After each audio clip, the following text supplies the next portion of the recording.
مجال ہے جن کے پاس میرے لیے ذرا سا بھی وقت ہو۔ اسے تو وہ چاہیے کہ میں فاروق انکل سے دوستی کر لوں، جو کہ انہی کے محلے میں رہتے تھے، آرمی سے ریٹائر تھے، ہر وقت یہ کتابیں پڑھتے رہتے تھے۔ جب کبھی وہ ان کے پاس جاتی تھی تو وہ شطرنج لے کر بیٹھ جاتے تھے، ہمیشہ کی طرح ہار کر چھوٹا سا منہ بنا کر وہ واپس آ جاتی تھی، اور پھر ان کی شان میں بھی زمین آسمان کی تعریفیں کرتی تھی۔ آرام سے بیٹھنا تو محترمہ نے سیکھا ہی نہیں تھا۔ رات کے وقت وہ دادی جان کے کمرے میں پہنچی ہوئی تھی۔ دادی جان، آپ نے مجھے کہا تھا کہ آپ میرا کالج میں ایڈمیشن کروا دیں گی، لیکن تقریباً 3 ہفتے گزر گئے، ابھی تک کسی نے نام بھی نہیں لیا۔ میں تایا جان سے اب ان لوگوں کی شکایت لگانے والی ہوں۔ وہ خود کو کچھ زیادہ ہی ہواؤں میں اڑتا ہوا محسوس کرنے لگے ہیں۔ ارے ارے، کیا ہو گیا ہے تمہیں؟ کیوں جذباتی ہو رہی ہو؟ اپنے تایا جان کو اس بارے میں کچھ بھی مت بتانا، ورنہ وہ غصہ کریں گے۔ بیچارے لڑکوں کو خواہ باتیں سنائیں گے۔ تائی جان کو فوراً ہی اپنے بچوں کی فکر ہو جانے لگی تھی، اس لیے میدان میں کود پڑی تھی، جبکہ وہ آنکھیں چھوٹی چھوٹی کر کے دادی جان کو گھورنے لگی تھی۔ ٹھیک ہے، میں بات کرتی ہوں، وہ تمہارا ایڈمیشن کل ہی کروا دے گا۔ مجھے گاڑی چلانا بھی سکھا دے۔ تائی جان نے اب کی بار ناگواری سے اس کے چہرے کو دیکھا تھا۔ وہ گاؤں سے آنے والی معمولی سی لڑکی اب کچھ زیادہ ہی ہواؤں میں اڑنے لگی تھی۔ یہ بات وہ کافی دنوں سے نوٹ کر رہی تھی۔ آہستہ آہستہ اس نے پورے گھر میں ہی اپنا قبضہ جمانے کی کوششیں شروع کر دی تھیں۔ پہلے وہ یہاں پر 3 دن کی چھٹیاں منانے کے لیے آئی تھی، پھر یہ چھٹیاں 1 ہفتے تک ایکسٹینڈ ہو گئی تھیں، اور اب وہ یہیں پر رہنے کا ارادہ رکھے ہوئے تھی۔ ویسے کیا تم نے سوچا ہے کہ کالج میں ایڈمیشن لینے کے بعد تم کہاں پر ہوگی؟ ہاسٹل کے حالات تو آج کل ٹھیک نہیں ہیں، آئے روز کوئی نہ کوئی حادثہ پیش آتا ہے۔ ارے سوچنے کی کیا ضرورت ہے، یہ گھر ہے نا، اس کا اپنا تایا جان کا گھر ہے، یہاں پر ہی رہے گی۔ یہ دادی جان نے اس کے کندھے کو تھپکتے ہوئے جذبات سے چور لہجے میں کہا تھا۔ آپ کو نہیں لگتا کہ لڑکوں سے بھرے گھر میں ایک لڑکی کو کیا ہو گیا ہے؟ بہو، کس طرح کی باتیں کر رہی ہو تم؟ مجھے تم سے ان باتوں کی بالکل بھی امید نہیں تھی۔ تم نے سچ میں مجھے مایوس کیا ہے۔ یہ سب اس کا بھائی جیسے ہی تو ہے۔ یہ سن کر تائی جان کے دل کو تھوڑی سی ٹھنڈک پڑی تھی۔ ہاں، یہ تو آپ ٹھیک کہہ رہی ہیں، شاید میں ہی غلط سوچ رہی ہوں، میں معذرت کرتی ہوں۔ چلو بیٹا، تم دادی جان سے باتیں کرو، مجھے ایک ضروری کام کرنا ہے۔ یہ کہہ کر اس کی تائی جان کمرے سے باہر نکل گئی تھی، جبکہ وہ دادی جان کی گود میں سر رکھ کر لیٹ گئی تھی۔ کیا ہوا ہے تمہیں؟ کیوں منہ بنایا ہوا ہے تم نے؟ دادی جان، آپ کے پوتے نے میرا جینا حرام کر دیا ہے۔ یہ سن کر انہوں نے بڑی مشکل سے اپنی مسکراہٹ دبائی تھی۔ آپ ہنس رہی ہیں اور یہاں پر میری زندگی عذاب ہو گئی ہے۔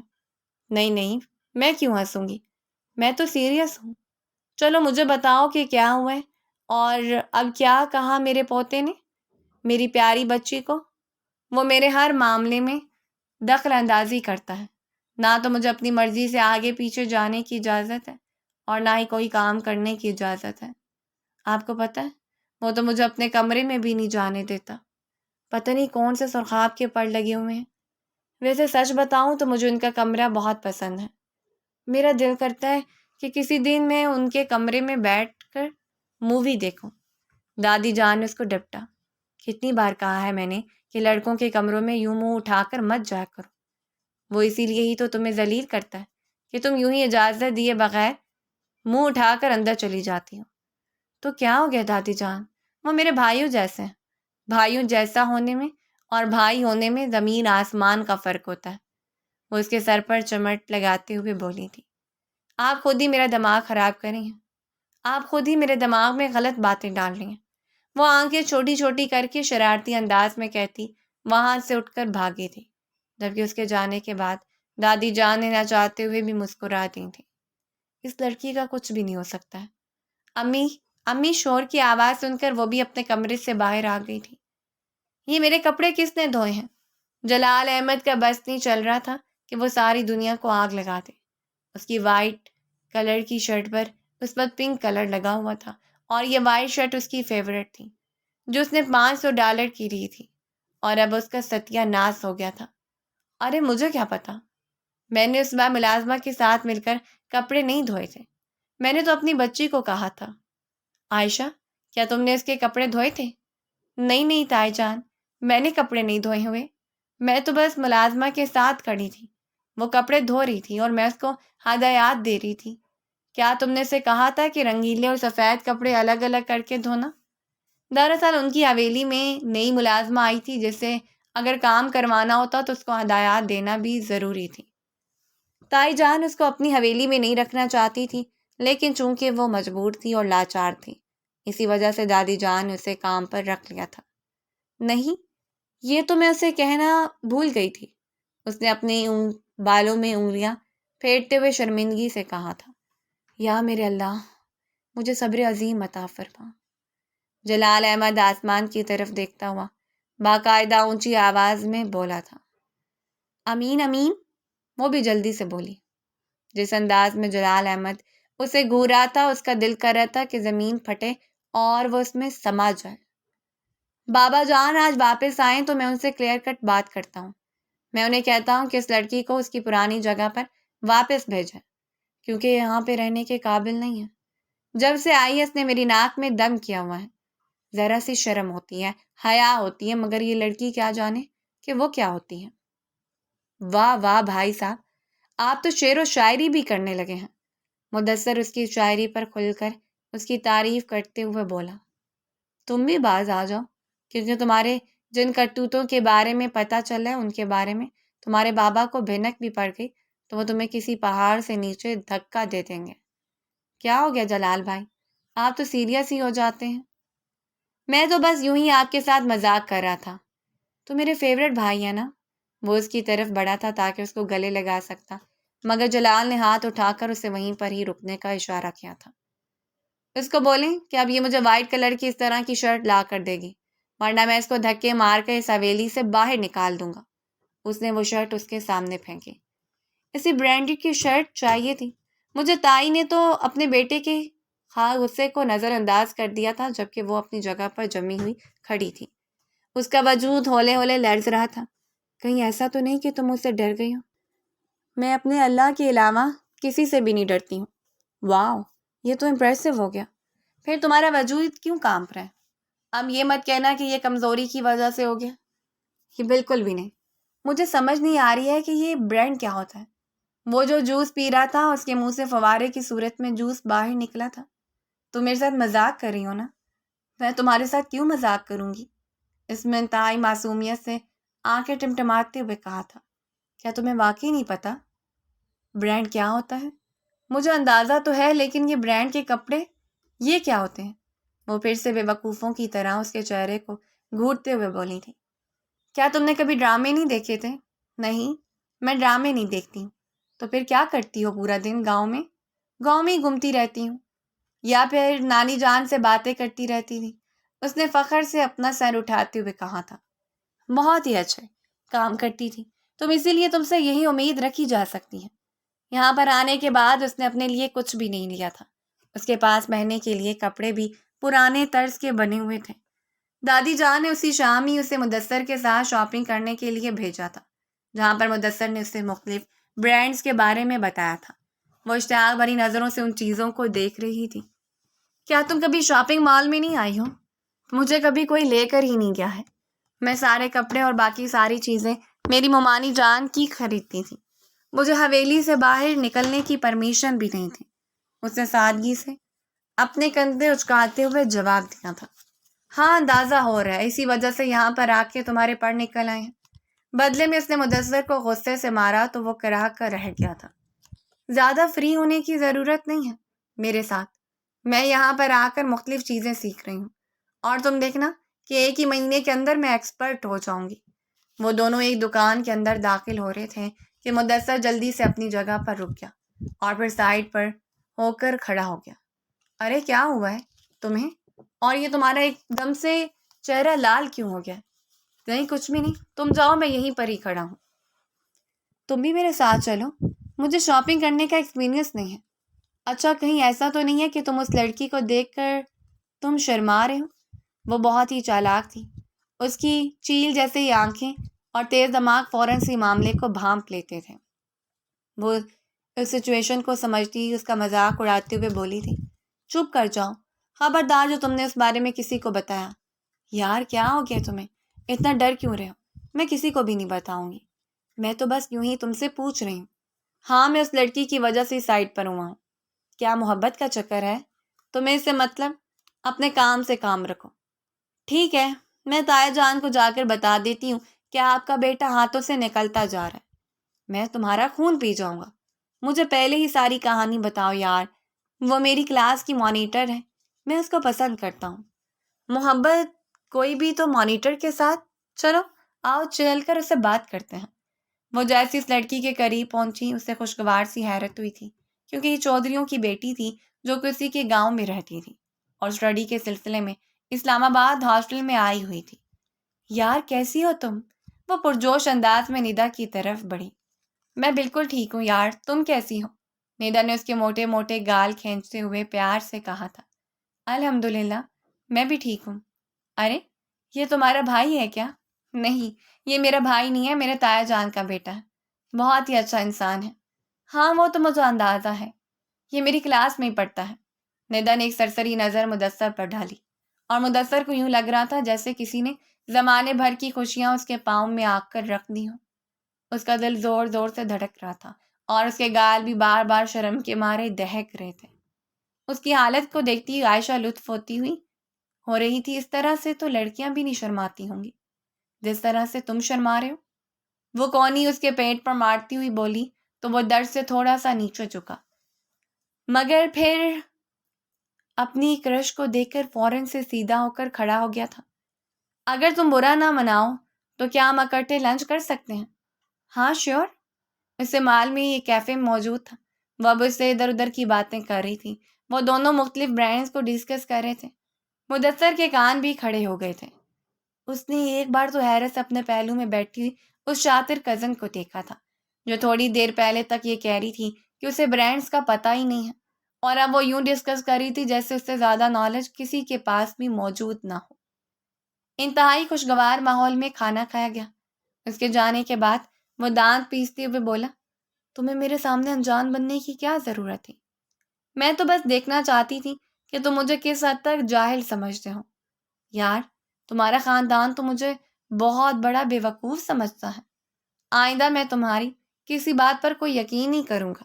دیکھنا تمہارا حال بھی اسی چرواہا جیسا ہے ہوگا جو جنگل میں جا کر شیر چلاتا تھا اور تیسری بار آ کر شیر نے اسے کھا لیا تھا۔ لیکن یہ جنگل نہیں ہے۔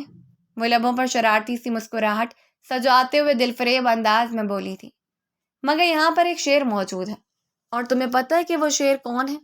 اس کے چہرے کی طرف ہلکا سا جھکتا ہوا وہ پراسرار انداز میں بولا تھا۔ اس نے معصومیت سے نفی میں سر ہلا دیا تھا۔ جلال احمد، دیکھنا وہ تمہیں کچا چبا جائے گا اور کوئی بھی تمہیں نہیں بچا پائے گا۔ اللہ کرے کہ تمہاری جلال احمد سے شادی ہو جائے، اللہ کرے کہ تم گندے ہو جاؤ، تمہیں کالی بیوی ملے، بلکہ ایسا ہو کہ تمہاری کبھی اپنی کرش سے شادی ہی نہ ہو۔ وہ اس کو مارنے کے لیے اس کے پیچھے بھاگی تھی، مگر وہ ہنستا وہ سے کافی دور نکل گیا تھا۔ وہ اپنی جگہ پر رک گئی تھی اور گہرے گہرے سانس لینے لگی تھی۔ تم ٹھیک تو ہو؟ اس کی حالت کو محسوس کرتا ہوا اس کے پاس آیا۔ تمہیں مجھے یہ بددعا نہیں دینی چاہیے تھی، تمہیں پتہ ہے نا کتنے منحوس ہو، جو ابھی تم کہتے ہو وہ پورا ہو جاتا ہے۔ یار تم تو خوش ہونا چاہیے کہ جلال احمد سے تمہاری شادی ہو جائے گی، وہ خاندان کا سب سے ہینڈسم شخص ہے، لڑکیاں اس پر مرتی ہیں، اس پر مرنے سے اچھا ہے کہ میں زہر کھا کر مر جاؤں۔ وہ غصے سے چلاتے ہوئے بولی، ویسے یہ آئیڈیا بھی برا نہیں ہے، چلو اس طرح سے ہماری تم سے جان چھوٹ جائے گی۔ تم بہت برے ہو۔ وہ رونے کے لیے تیار ہو گئی تھی۔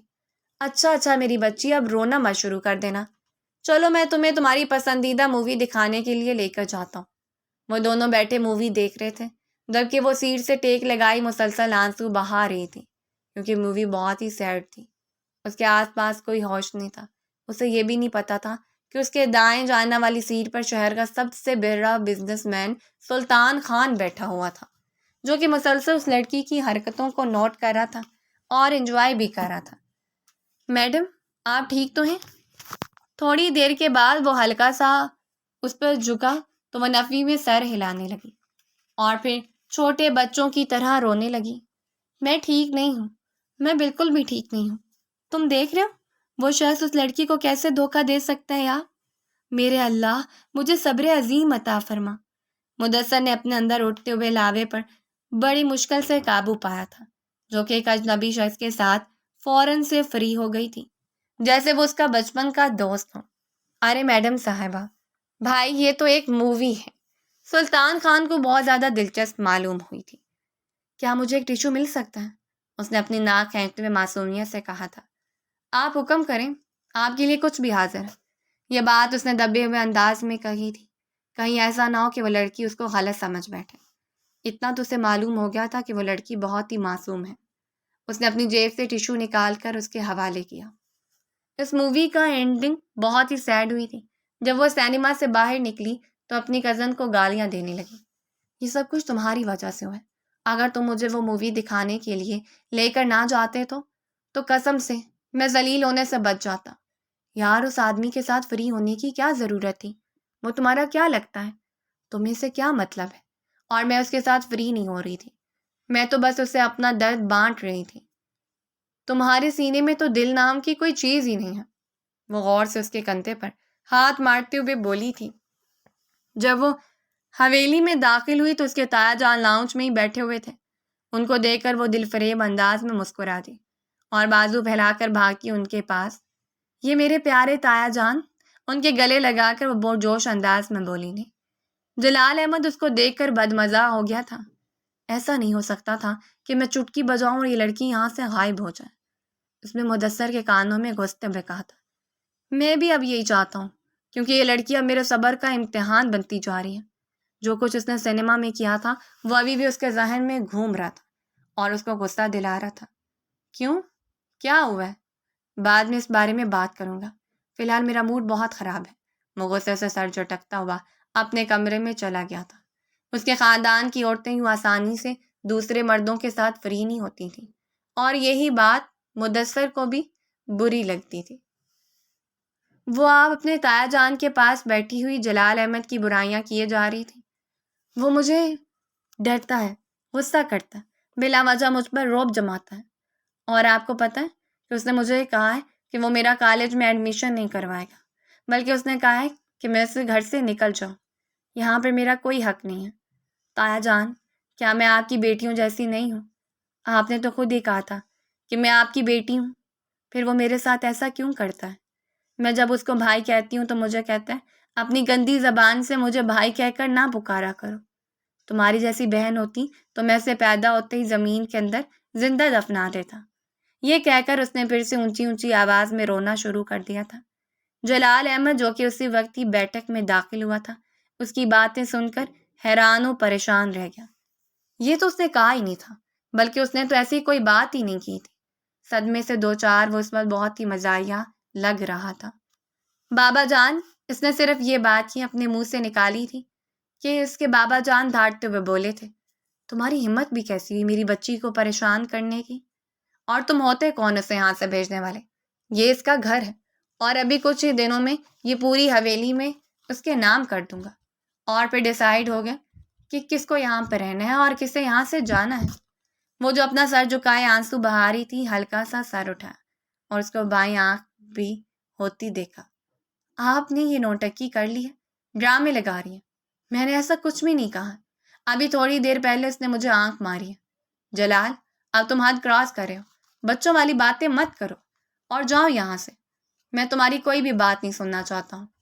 آپ اس لڑکی کی وجہ سے مجھ پر یقین نہیں کر رہے ہیں، دیکھیے گا بہت زیادہ پچھتائیں گے۔ وہ پاؤں پٹکتا وہاں سے چلا گیا تھا۔ آج سے پہلے کبھی بھی اس کے بابا جان نے اسے اونچی آواز میں بات نہیں کی تھی۔ اسے ذلیل کرنا تو بہت ہی دور۔ اب وہ کبھی مجھے ڈانٹیں گے تو نہیں؟ کہیں ایسا تو نہیں کہ اس وجہ سے اب وہ مجھے نہیں ملی جان؟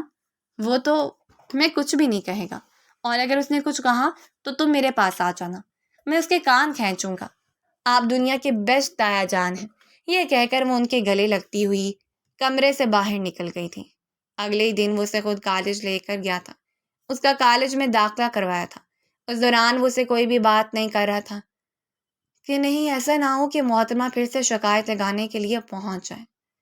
محترمہ کے مزاج کا بھی تو پتہ نہیں چلتا تھا، کون سی بات ان کو ناگوار گزرے۔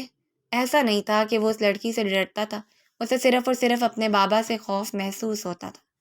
وہ اپنے بابا کو ناراض نہیں کرنا چاہتا تھا۔ کیا تم نے کچھ کھانا ہے؟ کالے سے باہر نکلنے کے بعد اس نے سب سے پہلا سوال یہی کیا۔ صاحب کو کیا لگتا ہے کہ میں کھانا کھائے بغیر یہاں سے واپس جاؤں گی؟ وہ اپنے بال جھٹکتے اور مسرور انداز میں بات کرتی اس کو زہر لگ رہی تھی۔ اس طرح سے مجھے نہ دیکھیں، کہیں ایسا نہ ہو کہ آپ کو مجھ سے محبت ہو جائے۔ تم سے محبت مر میں بھی نہیں ہوگی، کیونکہ تمہارا اصل چہرہ میرے سامنے آ گیا۔ تم ایک نمبر کی فریب اور دغاباز عورت ہو۔ ایک اور چیز میری ڈکشنری میں ریکارڈ ہو گئی ہے۔ اب آپ دیکھیں کہ میں آپ کے بابا جان کو، اس نے گاڑی کی سپیڈ تیز کر دی تھی، یہ دیکھ کر بری طرح سے خوفزدہ ہو گئی تھی۔ کیا ہوئے آپ کو؟ اتنی تیز گاڑی کیوں چلا رہے ہیں؟ اگر ایکسیڈنٹ ہو گیا تو میں اس عمر میں نہیں مرنا چاہتی۔ ابھی تو میری شادی بھی نہیں ہوئی۔ دیکھیں، میں وعدہ کرتی ہوں کہ میں کسی کو کچھ بھی نہیں بتاؤں گی۔ اب آپ کو دھمکی بھی نہیں دوں گی۔ پلیز گاڑی آہستہ کیجیے۔ وہ ڈر گئی تھی اور خوف کے مارے اس نے اس شخص کی بازو مضبوطی سے پکڑی ہوئی تھی اور اپنی آنکھیں بند کر کے اپنا سر اس کے بازو پر رکھا ہوا تھا۔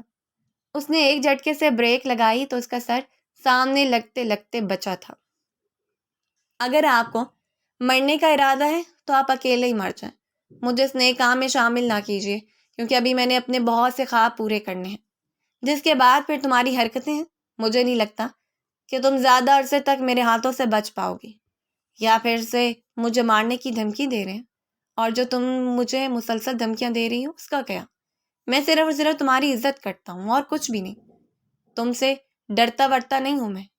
آخری بات تو میں تمہیں سمجھا رہا ہوں، دوبارہ میرے معاملات میں دخل اندازی کرنے کی کوشش مت کرنا، اور اگر دوبارہ تم نے میرے بابا کو جا کر میرے خلاف کوئی شکایت لگائی تو پھر تمہیں میں بہت ہی اچھے طریقے سے دیکھ لوں گا۔ وہ اسے کھانا کھلائے بغیر حویلی واپس لے کر آ گیا تھا، مگر اب اسے دھمکی دینے سے بھی خوفزدہ ہو رہی تھی۔ کہیں ایسا نہ ہو کہ اگلی بار وہ اسے زبردستی لانگ ڈرائیو پر لے کر جائے اور پھر ایکسیڈنٹ کروا کر اسے ہمیشہ ہمیشہ کے لیے اوپر بھیج دے۔ جس لڑکی کی قسمت میں بھی یہ انسان لکھا جائے گا، اس لڑکی کا اللہ ہی حافظ ہے۔ اس کو پشت کو گھوٹتی ہوئی اس بیچاری کے لیے زور و شور سے دعائیں کرنے لگی۔ ویسے تمہارے بھائی کی عمر کیا ہوگی ہے؟ شام کی وہ مدثر کے ساتھ ہی باہر بیٹھی بات چیت چیری کھا رہی تھی۔ اچانک اس کے ذہن میں خیال آیا تو اس نے فوراً ہی مدثر سے پوچھ لیا تھا، تقریباً 28 کے ہونے والے ہیں۔ ہائے اللہ، 28 کا ہو گیا تو ابھی تک اس نے شادی کیوں نہیں کی؟ وہ اپنے سینے پر ہاتھ رکھتی بوڑھی عورتوں کی طرح بولی تھی۔ اس کے اس انداز پر وہ کھل کر ہنس دیا تھا۔ یہ تو اب مجھے نہیں پتا، یہ تو اب تمہیں بھائی بتا سکتے۔ ان سے میں کیسے پوچھ سکتی ہوں؟ چھوڑو یار، وہ پھر سے غصہ کر جائیں گے۔ ویسے وہ ہر بار مرچیں کیوں چباتے رہتے ہیں؟ پہلے تو ویسے نہیں تھے۔ جب سے تم آئی ہو تو انہیں کچھ زیادہ ہی غصہ آنے لگا ہے۔ مجھ سے تو ویسے بھی وہ جلتے رہتے ہیں، پتہ نہیں کیوں۔ یہ سن کر مدثر نے اپنا چہرہ پھیر لیا تھا، کیونکہ اب واقعی ایسی چھپانا مشکل ترین ہو گیا تھا۔ چلو خیر، اللہ تعالیٰ تمہارے بھائی کو صبر دے اور ان کی جتنی بھی بے چینیاں ہیں ان کو دور فرمائے۔ تمہارے بھائی کے لیے اللہ تعالیٰ آسانیاں پیدا فرمائے۔ یہ کہہ کر اس کے کندھے کو تھپکتی ہوئی وہ وہاں سے چلی گئی تھی۔ یوں لگ رہا تھا جیسے وہ کوئی بوڑھی آنٹی ہو۔ جلال بھائی، آپ کی تو قسمت پھوٹنے والی ہے، کیونکہ بابا نے اب پکا ڈیسیژن لے لیا ہے کہ آپ کی شادی اسی سے ہوگی۔ قسم سے بڑا مزہ آئے گا۔ ہر روز ہی ہمارے گھر میں دنگل ہوا کرے گا، روز ایک نئی ایپیسوڈ لگا کرے گی۔ اس نے باقاعدہ بھنگڑے ڈالنا شروع کر دیے تھے۔ جب سے ان کے گھر میں آئی تھی تب سے ان کے گھر میں ہمیشہ ہی بیزاریاں چھائی رہتی تھی، شوگا لگانے والا کوئی بھی نہیں تھا۔ جب سے وہ لڑکی آئی تھی تب سے ہلا گلا رہتا تھا۔ نہ تو اس لڑکی کو خود آرام لگتا تھا اور نہ ہی وہ کسی کو آرام سے بیٹھنے دیتی تھی، ہر کسی سے ہی پنگا لیتی تھی۔ کچھ دن پہلے ہی اس نے کالج جانا شروع کیا تھا۔ اس کے کالج سے پرنسپل کی کال آ گئی تھی۔ وہ اس وقت غصے سے لاؤنج میں ٹہل رہا تھا اور محترمہ کے واپس آنے کا انتظار کر رہا تھا، جنہوں نے کالج میں بھی کسی کو چین کا سانس لینے کی اجازت نہیں دی تھی۔ وہاں پر بھی جا کر انہوں نے اپنی اصلیت دکھا دی تھی۔ وہ جو تھکی ہاری پسینے میں شرابور لاؤنج کے اندر داخل ہوئی تھی، کیونکہ ان کی گاڑی راستے میں ہی خراب ہو گئی تھی۔ مدثر نے شرارت کی تھی اور اس کی گاڑی کا ٹائر پنچر کر دیا تھا۔ گاڑی بیچ راستے میں ہی جا کر رک گئی تھی۔ پہلے تو اس نے ٹکا کر ڈرائیور کو گالیاں نکالی تھیں اور پھر اس کے بعد مدثر کی شان میں ڈھیر ساری باتیں کی تھیں۔ اس کے باوجود بھی اس کے دل کو سکون نہیں مل رہا تھا۔ وہ جو چاہتی تھی کہ جلد از جلد اپنے کمرے میں پہنچے، بیچ راستے میں جلاد کو دیکھ کر اس کے ماتھے پر بل پڑ گئے تھے۔ اب اس کو کیا تکلیف ہے؟ اب یہ کیوں یہاں پر کھڑا ہے؟ پتہ نہیں اب کون سی بات کرے گا۔ وہ اس کو گھونٹتے ہوئے سوچ رہی تھی۔ یہ کالج میں تم کیا کرتی رہتی ہو؟ پڑھنے کے لیے جاتی ہوں، اس نے معصومیت سے آنکھیں ٹمٹماتے ہوئے جواب دیا تھا۔ کالج کا ذکر سنتے ہی اس کی ساری بہادری ختم ہو گئی۔ پرنسپل صاحبہ کی باتیں اس کو یاد آنے لگی تھی، جس نے اس کو دھمکی دی تھی، کیا میں تمہارے گھر میں کال کروں گی اور تمہارے کزن کو فون کر کے بلاؤں گی، اس کو بتاؤں گی کہ تم کسی کی کوئی بھی بات نہیں سنتی ہو اور نہ ہی کسی ٹیچر کو خاطر میں لیتی ہو۔ دراصل اس نے ایک لڑکی کی بیگ میں نقلی چپکلی ڈال دی تھی، جس کی وجہ سے اس لڑکی کی طبیعت بہت زیادہ خراب ہو گئی تھی، وہ بے ہوش ہو گئی تھی۔ پرنسپل صاحبہ اسے ہسپتال لے کر گئی تھی، اور پھر جب انہیں پتہ چلا کہ یہ اس کی شرارت ہے تو انہوں نے اس پر بہت غصہ کیا تھا۔ اسے اس کے گھر والوں کا نمبر مانگا تھا، مگر اس نے یہ کہہ کر منع کر دیا تھا کہ مجھے کسی کا بھی نمبر نہیں پتہ ہے۔ پرنسپل صاحب کو اچانک یاد آیا تھا کہ اس کا داخلہ کروانے کے لیے جلال احمد آیا تھا۔ اس نے اس کا نمبر نکالا اور اس کو ساری ڈیٹیل بتا دی تھی۔ مجھے بتاؤ کہ تمہیں چین کیوں نہیں پڑتا ہے؟ آخر تمہارے دل کو کیسے ٹھنڈ پڑے گی جب میں آپ کو اپنی بیوی کے ہاتھوں پیٹتا ہوا دیکھوں گی؟ اس کی زبان نے ایک بار پھر سے پھسلی تھی، وہ بری طرح سے گھور رہا تھا۔ مذاق کر رہی تھی؟ آپ کو لگتا ہے کہ میں ایسا کبھی اپنے خوابوں میں بھی سوچ سکتی ہوں؟ نہیں نہیں، بالکل بھی نہیں۔ آپ تمہارے خاندان کے وہ چشم و چراغ۔ چپ کر جاؤ، اگلے 2 دن تک تم کو میرے شہر باہر نہیں نکلو گی اور نہ ہی کالج جاؤ گی، کیونکہ اس لڑکی کے پیرنٹس نے صاف صاف کہہ دیا ہے کہ جب تک تم اس کالج سے نکلتی نہیں ہو تب تک وہ اپنی بیٹی کو وہاں سے نہیں بھیجیں گے۔ ارے ایسے کیسے نہیں بھیجیں گے؟ اس نے بھی تو میرے ساتھ شرارت کی تھی، اس میں تو مجھے کالج کے واش روم میں بند کر دیا تھا، اور اس وقت چھٹی کا بھی ٹائم تھا۔ اگر وہاں پر گارڈ، یہ سن کر وہ ٹھٹک کر اپنی جگہ رکا تھا۔ کیا کہا تم نے؟ جی میں سچ کہہ رہی ہوں، اس نے مجھے کالج کے واش روم میں بند کر دیا تھا، تو میں نے تو بس اس سے بدلہ لیا ہے۔ تو تم نے مجھے اس بارے میں بتایا کیوں نہیں؟ آپ کون سا میری بات پر یقین کرتے؟ وہ آنکھیں چراتے ہوئے بولی تھی۔ اس کی یہ جرت کہ وہ اسی وقت جلال احمد نے دوبارہ سے پرنسپل صاحبہ کو کال ملائی تھی، اسے ڈھیر ساری باتیں سنائی تھیں اور اسے یہ دھمکی بھی دی تھی کہ اگر دوبارہ کبھی کالج کی کسی بھی لڑکی نے میری کزن کو پریشان کرنے کی کوشش کی تو مجھ سے برا کوئی بھی نہیں ہوگا۔ اور جہاں تک اس کی شرارت کا سوال ہے تو اس نے جو کیا ہے بالکل ٹھیک کیا، اور اگر آپ کو اس کالج سے باہر نکالنا ہے تو پھر آپ کو ان شیئر سے بھی ہاتھ دھونا پڑے گا جو ہر سال میری کمپنی آپ کو دیتی ہے۔ یہ سن کر پرنسپل بری طرح سے خوفزدہ ہو گئی تھی۔ وہ کیسے اتنی بڑی دولت اپنے ہاتھوں سے نکلنے کی اجازت دے سکتی تھی؟ اس نے فوراً ہی اسے معافیاں مانگی تھی۔ سر مجھے لگتا نہیں تھا۔ جلال جی، کیا آپ کو مجھ پر ترس آتا ہوگا یا آپ کے دل میں میرے لیے ہمدردی ہوگی؟ تو اب تمہیں یقین ہو گیا ہے نا؟ ہاں تھوڑا تھوڑا یقین ہو گیا۔ وہ اس رات اس کے کمرے میں بیٹھی مووی دیکھ رہی تھی، کیونکہ بقول دادی جان کے جلال احمد حویلی میں موجود نہیں تھا۔ وہ ضروری کام کے سلسلے میں شہر سے باہر گیا ہوا تھا۔ وہ اس کے بیڈ پر ٹانگیں پھیلا کر بیٹھی ہوئی تھی، قریب ہی اس نے لیز کے پیکٹس رکھے ہوئے تھے۔ اس نے کولڈ ڈرنک کی گلاس میں انڈیلی ہوئی تھی۔ اچانک ہی اس کے ہاتھ لگا اور وہ بیڈ پر پھیل گئی۔ شٹ یار، چلو کوئی بات نہیں، صبح میں اس کو صاف کر دوں گی، ویسے بھی آج رات وہ واپس نہیں آئے گا۔ یہ کہہ کر اس نے جلدی سے وہ چادر اوپر سے تھوڑی تھوڑی صاف کی اور اسی جگہ پر دوبارہ لے رہی۔ ایک ایک کر کے لیز کے پیکٹ وہ پورے کمرے میں پھیلاتی جا رہی تھی کہ اچانک ہی کسی نے ہینڈل کو گھمایا۔ یا اللہ، یہ اس بہر کون آ گیا ہے؟ وہ اپنے سینے پر ہاتھ رکھتی خوفزدہ ہو کر اٹھ کھڑی ہوئی تھی۔ اللہ خیر کرے، یا اللہ مجھے بچا لینا، صرف تو ہی ہے جو میری مدد کر سکتا ہے۔ اس نے دروازے کے ساتھ جا کر کان لگائے تھے۔ دوسری جانب جلال احمد کھڑا تھا۔ وہ حیران تھا کہ اس کی غیر موجودگی میں اس کے کمرے میں کون ہے۔ کسی کو بھی اس کے کمرے میں جانے کی اجازت نہیں تھی، کیونکہ یہ چیز اس کو انتہائی زہر لگتی تھی۔ یہاں تک کہ اس کا بھائی بھی اس کی غیر موجودگی میں اس کے کمرے میں نہیں جاتا تھا۔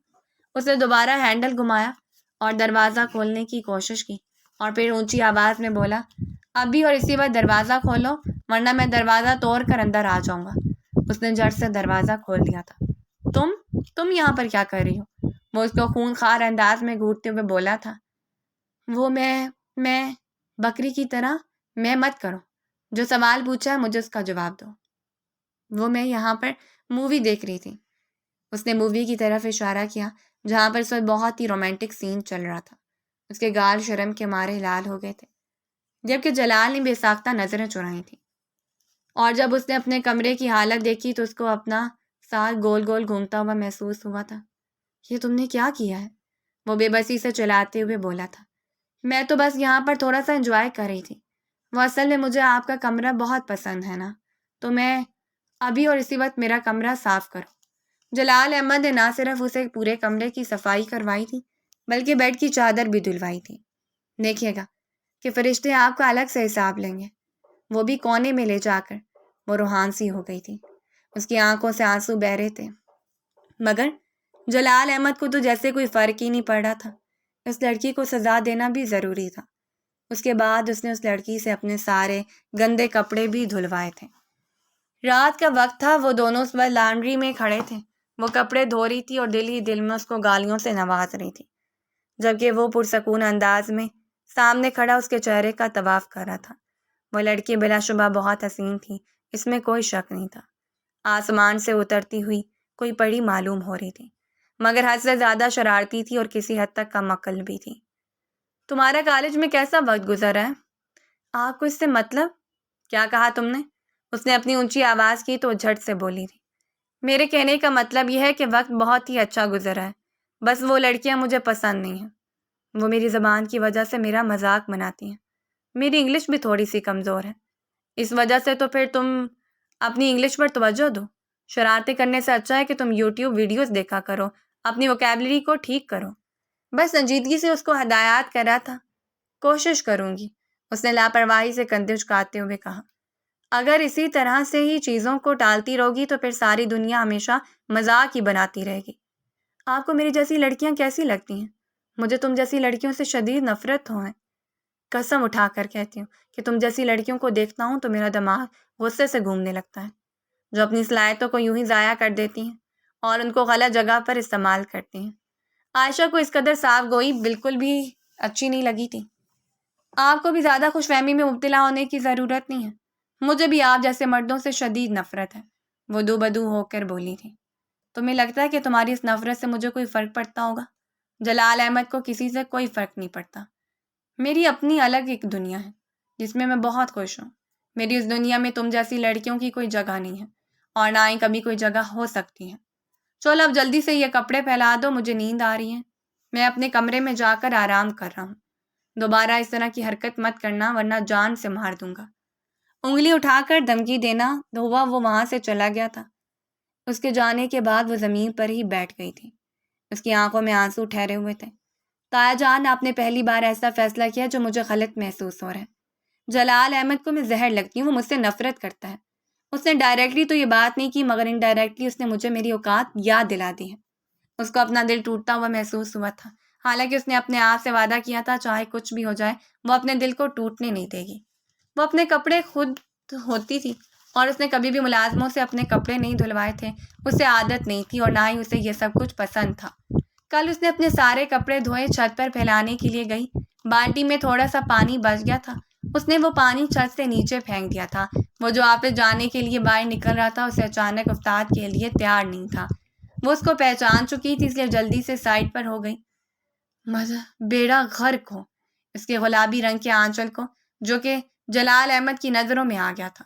اس کو آج میرے ہاتھوں سے کوئی بھی نہیں بچا سکتا ہے، اس کا مرنا میرے ہاتھوں سے فرض ہو گیا ہے۔ اس کو تمہیں وہ غصے سے بڑبڑاتا ہوا تیزی سے سیڑھیاں چڑھنے لگا تھا۔ وہ جو دوسری طرف سے نیچے اترے، اس کے وہم و گمان میں بھی نہیں تھا کہ وہ اسی سائڈ سے ہی اوپر آ رہے ہیں۔ دونوں کا زبردست تصادم ہوا تھا۔ وہ اپنا سر تھام کر وہیں زمین پر بیٹھ گئی تھی۔ ہائے اللہ، میرا سر پھاڑ دیا۔ ابھی کہاں؟ ابھی تو یہ ٹھیک طرح سے پھٹا نہیں ہے۔ میں تمہیں بتاتا ہوں کہ سر کو کیسے پھاڑا جاتا ہے۔ یہ کہہ کر وہ اس کا بازو پکڑ کر اس کو کھینچتا ہوا اوپر لے کر گیا تھا اور اس کو پیچھے کی طرف دھکیلا تھا۔ وہ جو زمین پر گرنے لگی تھی، جلال احمد اپنے فوراً اس کے بازو کو پکڑ لیا۔ اب اگر اس کے بازو کو چھوڑ دیتا تو وہ چھت سے نیچے گر جاتی۔ اس نے خوف سے اپنی آنکھیں بند کی ہوئی تھیں۔ تمہیں لگتا ہے کہ تم اس قابل ہو کہ تم جلال احمد کی بیوی بنو؟ یہ الفاظ نہیں تھے بلکہ نشتر تھے جو اس کے سینے پر آ کر لگے تھے۔ اس نے اپنے آپ کو کمپوز کرنے کی کوشش کی تھی مگر اس کی آنکھیں آنسوؤں سے بھر گئی تھیں۔ آنسوؤں کا ایک گولا اس کے گلے میں بھی اٹک گیا تھا۔ مجھے آپ سے شادی کرنے کا کوئی شوق نہیں ہے، اور اب یہی بات تو میرے بابا جان کے سامنے کہو گی. تم ان کو بتاؤ گی کہ تم مجھ سے شادی نہیں کرو گی.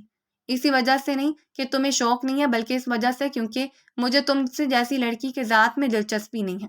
میں ایک میچور عورت سے شادی کرنا چاہتا ہوں، وہ عورت جو میرے شانے سے شانہ ملا کر چل سکے، نہ کہ ایک ایسی عورت جس کو اپنے ساتھ لے کر چلتے ہوئے مجھے شرمندگی محسوس ہو. تمہیں پتہ ہے کہ میرے سرکل میں جتنے بھی لوگ ہیں ان سب سے مجھے انگلش میں ہی بات کرنی پڑتی ہے، اور تم جیسے انگلش کا ایک سینٹینس پڑھنے میں بھی بہت سی مشکلات کا سامنا کرنا پڑتا ہے، اور جس کی کلاس فیلوز بھی اس کا مذاق بناتی ہیں. میں ایک ایسی عورت سے شادی نہیں کر سکتا ہوں. بابا جان نے مجھ سے یہ بات تو کہہ دی ہے اور میں نے ان کی بات مان بھی لی ہے، مگر تم اپنے ذہن میں ہمیشہ یہ چیز بٹھائے رکھنا کہ تم میرے لیے قابل نفرت ہو. یہ کہہ کر وہ لمبے لمبے ڈھگ بڑھتا ہوا سیڑھیاں اتر کر نیچے چلا گیا تھا. اس کی ایک بہت ہی امپورٹنٹ میٹنگ تھی جس کے لیے اسے ہر حال میں جلدی پہنچنا تھا، مگر اس لڑکی کی وجہ سے اس کی میٹنگ بھی رہ گئی تھی. اس کا غصہ اور پھر رات نیند نہ پوری ہونے کا سارا غصہ اس نے الفاظ کی صورت میں اس چھوٹی سی لڑکی کے اوپر نکالا تھا. وہ گھٹنوں کے بل زمین پر بیٹھ گئی تھی. اس نے اپنا چہرہ دونوں ہاتھوں میں چھپا لیا تھا اور پھوٹ پھوٹ کر رونے لگی تھی. اس نے فیصلہ کر لیا تھا کہ وہ آج کے بعد ایک مختلف لڑکی بن جائے گی. وہ شرارتیں نہیں کرے گی اور نہ ہی کسی کو پریشان کرے گی. اس نے بے دردی سے اپنے آنسو صاف کیے. تایا جان نے اسے جلال احمد کے بارے میں پوچھا تو اس نے اپنے دل پر پتھر رکھ کر انکار کر دیا تھا. حقیقت میں وہ جلال احمد سے محبت کرتی تھی، بے تحاشا محبت کرتی تھی. وہ اسے اپنے دل کے بے حد قریب محسوس ہوتا تھا. آج سے نہیں بلکہ اس دن سے جب وہ پہلی بار گاؤں میں اپنے بابا جان کے ساتھ آیا تھا. عائشہ کے پیرنٹس کا اس کے بچپن میں انتقال ہو گیا تھا. وہ اپنی چچی جان کے پاس رہتی تھی، لیکن زیادہ تر وقت وہ اپنی نانی جان کے ساتھ گزارتی تھی. ان کی حویلی بھی گاؤں میں ہی موجود تھی. پھر کچھ عرصے کے بعد وہ چھٹیاں گزارنے تایا جان کے پاس آئی تھی. یہاں پر آ کے اسے پڑھائی کا شوق چڑھا تھا. تایا جان بھی چاہتے تھے کہ وہ اپنی اعلیٰ تعلیم حاصل کریں. وہ ان کے لاڈلے بھائی کی بیٹی تھی، اس وجہ سے وہ اپنے لاڈلے بیٹے کی دلہن بنانا چاہتے تھے. وہ بہت خوبصورت تھی، یہ بات تو طے تھی. جلال احمد نے کبھی بھی اس چیز سے انکار نہیں کیا تھا. اسے اس لڑکی سے نفرت نہیں تھی، وہ اس کو پسند کرتا تھا. اس کے دل میں عائشہ کے لیے عزت بھی تھی، مگر وہ اس کی شرارتوں سے عاجز تھا. وہ چاہتا تھا کہ تھوڑی سی میچور ہو جائے، معاملات کو چیزوں کو سمجھنے لگے اور پھر اس کے بعد وہ اسے نکاح کرے. اس دن کے بعد عائشہ مکمل طور پر تبدیل ہو گئی تھی. اب وہ پہلے کتنی طرح شرارتیں نہیں کرتی تھی اور نہ ہی کسی سے فضول بحث کرتی تھی. زیادہ کسی سے بات نہیں کرتی تھی. پورا دن اپنے کمرے میں بند رہتی تھی اور پڑھتی رہتی تھی. اگر کوئی کام ہوتا تھا تو تائی جان کی مدد کے لیے باہر چلی جاتی تھی. وہ ان سے بھی صرف ضرورت کی باتیں کرتی تھی. رات کے وقت 2 گھنٹے اپنی دادی جان کے پاس بیٹھے تھے اور اپنے بابا جان کے قصے سنتے تھے. جلال کو تو اس نے مکمل طور پر اگنور کرنا شروع کر دیا تھا. تو اگر وہ اس کے سامنے بھی آ جاتا اس سے ظاہر کرتی جیسے اس نے جلال کو دیکھا ہی نہیں ہے. وہ اپنی کمیونیکیشن سکلز پر، اپنی انگلش پر فوکس کر رہی تھی. اس سلسلے میں مدثر سے بھی مدد لے رہی تھی. جب بھی اسے پڑھائی میں کوئی مشکل پیش آتی تھی تو فوراً سے مدثر کے پاس چلی جاتی تھی.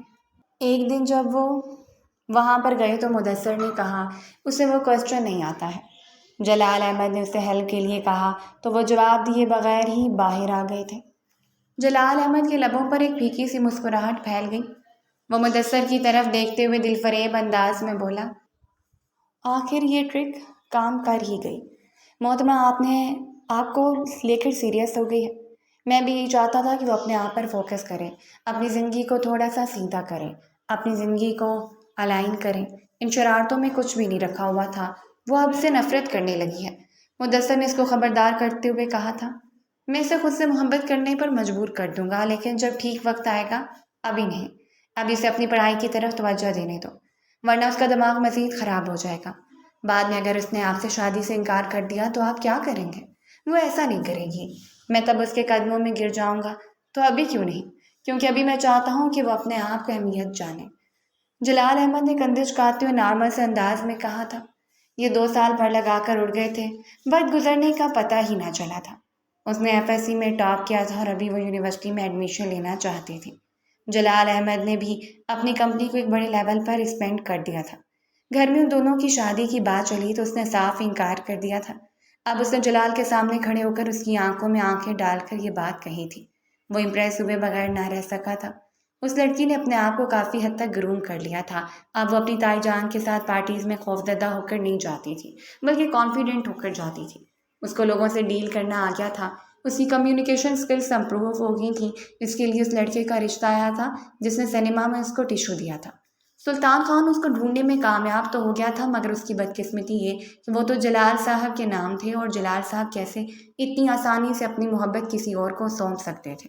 اس نے جان بوجھ کر ہاں کی تھی. جب جلال احمد کو اس بارے میں پتہ چلا تو وہ تنفن کرتا اس کے پاس گیا. آپ کو اس سے کیا فرق پڑتا ہے؟ آپ نے تو مجھے ریجیکٹ کر دیا تھا. وہ دل فریب انداز میں اس کو چراتے ہوئے بولی تھی. میں نے جو کچھ بھی کیا تمہاری بہتری کے لیے کیا. اگر اس وقت میں تمہارے دماغ میں شادی کا خیال ڈال دیتا تو تم آج اس مقام پر نہ ہوتی. آپ کا بہت بہت شکریہ. آپ نے مجھ پر احسان کیا. اب آپ یہاں سے جا سکتے ہیں. نکاح تو میں تم سے کروں گا، اور ہر حال میں کروں گا، ڈنکے کی چوٹ پر کروں گا. اگلے دن اس نے اپنی ہی کزن کو اس کالے سے اغوا کیا تھا اور پھر گن پوائنٹ پر اس سے زبردستی نکاح کیا تھا. امید ہے کہ اب تم میرے گھر والوں کو ہاں کہہ دو گی. تایا جان اسے دوبارہ پوچھنے کے لیے آئے تھے تو اس نے مجبور ہو کر ہاں کہہ دی تھی، مگر اس کے اندر غصہ بھرا ہوا تھا. شادی کی رات جب وہ کمرے کے اندر داخل ہوا تو وہ کشن اٹھا کر اس کو مارنے لگی. ظالم عورت، یہ کیا کر رہی ہو؟ گناہ ملے گا. اپنے شوہر پر ہاتھ نہیں اٹھاتے ہیں. میں آپ کو جان سے مار دوں گی. وہ اس کی طرف بڑھی تو جلال احمد نے اس کے دونوں ہاتھ مضبوطی سے پکڑے اور دل فریب انداز میں کہا، آئی لو یو. یہ سن کر اپنی جگہ پر ٹھہر گئی تھی. آپ مجھ سے نفرت کرتے ہیں؟ میں تم سے نفرت نہیں کرتا. اس نے اسے اپنے سینے سے لگایا تھا اور اس کی کمر کو پیار سے تھپکنے لگا تھا. آپ سوچ بھی نہیں سکتے کہ آپ کی وجہ سے میں کتنی تکلیف میں تھی. تم تکلیف میں تھی تو میں بھی سکون میں نہیں تھا. تمہیں اندازہ ہے کہ جب تم میری طرف دیکھتی نہیں تھی تو مجھے کتنا دکھ ہوتا تھا؟ جب تم مجھے اگنور کرتی تو میرا دل خون کے آنسو روتا تھا. یہ آپ کی وجہ سے کرتی تھی. وہ منہ بسوڑتے ہوئے بولی تھی. آپ نے بھی مجھے ہرٹ کیا تھا. میں تو بس اپنا بدلہ لے رہی تھی. ماضی میں جو کچھ بھی ہوا تھا ان دونوں نے ہی اس کو بھولنے کا فیصلہ کیا تھا. وہ بھی چاہتی تھی کہ جلال کے ساتھ ایک پرسکون زندگی گزارے. آخرکار وہ اس کا پسندیدہ مرد تھا. اب جب اس کے نصیب میں آ گیا تھا تو وہ کیوں ناشکری کرتی. اس نے اپنے آپ کو مکمل طور پر جلال احمد کے حوالے کر دیا تھا. اگر آپ کو ہماری کہانی پسند آئی ہے تو لائک کریں، اور اس طرح کی مزید دلچسپ کہانیاں سننے کے لیے ہمارے چینل کو سبسکرائب کریں اور کامنٹ سیکشن میں اپنی رائے کا اظہار ضرور کریں. شکریہ.